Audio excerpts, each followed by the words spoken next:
Hi, this is Jamey from Stonemeyer Games, and today I'm going to talk about shipping and fulfilling your Kickstarter rewards.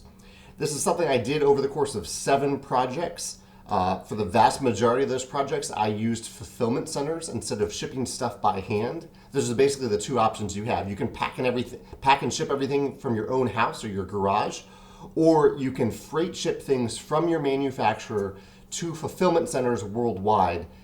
Which has a number of benefits. That it can end up being cheaper and faster, more effective use of your time to use fulfillment centers rather than doing it yourself. And it can actually end up being a lot better for backers too, because a backer in Australia, say, instead of paying for shipping from the US or for the UK, they're paying for shipping from maybe 100 kilometers away in Australia.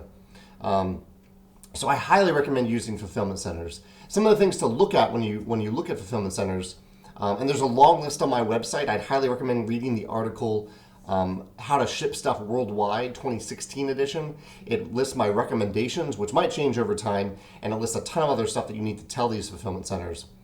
But you'll need to look at price, which is always important, but I would say even more important is packaging, because even if they price something well, if they don't package it well, you're going to have to pay for it twice to get it to that customer, or you'll lose the product that you could have sold to someone else.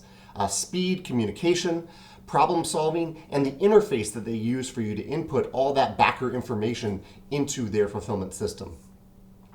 A few other considerations and this is the type of stuff that you want to think about in advance of your project, is to think about what a shipping subsidy would be. So if, like, shipping your game to the US, you think it's going to cost around $15, you might build that $15 or at least part of that $15 into the pledge. And that applies to all people who buy the game. So if you have $15 for the US and say you build 10 of that into your pledge level, when you decide how much you're going to charge someone in the United Kingdom for their shipping fee, you need to remember to take that $10 off. So even if it's $25 to the United Kingdom, that subsidy is already built into that $10 subsidy is built into their reward level. So you would only charge them $15 on top of their pledge price. Also, I personally prefer for shipping to be charged during the project. That way, it's a known quantity. The backers know what they're getting into. If you are running a campaign where you're going to add a ton of stuff, where the box could end up much bigger or much heavier, then you might want to wait until after the campaign to charge for shipping, because it could drastically change based on how big and how heavy it is.